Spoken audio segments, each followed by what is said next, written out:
டே 7 recall ப்ராக்டிஸில் 4 மினிட்ஸில் உங்களால் 2 டேஸை recall பண்ண முடிஞ்சதுன்னா ரீகால் பண்ணுங்கள். இல்லை 7 டேஸ் பண்ண முடிஞ்சதுனாலும் நீங்கள் 7 டேஸ் வரைக்கும் பண்ணலாம். அதோடு சேர்ந்து 2 மினிட்ஸ் ஸ்டில்னஸ் ப்ராக்டிஸை from 7th day onwards we can follow it.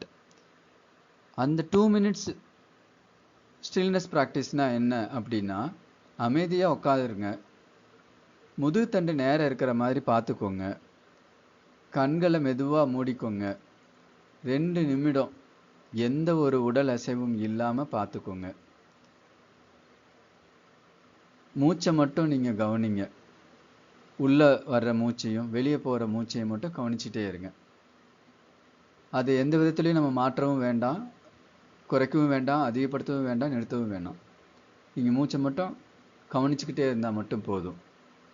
இது ஒரு சிறிய பழக்கம்தான். காலையிலையும் மாலையிலையும் செய்யும் போதில் நிறைய மாற்றங்களை உண்டு பண்ணும். அந்த மாற்றங்கள் எல்லாமே நம்ம படிப்புக்காக மட்டுமே வந்துட்டு நம்ம யூஸ் பண்ணுற மாதிரி திங்க் பண்ணி தான் நம்ம பண்ணணும். அப்போ தான் நம்ம மார்க் எடுக்கிறதுக்கு நிறைய பயன்படும்.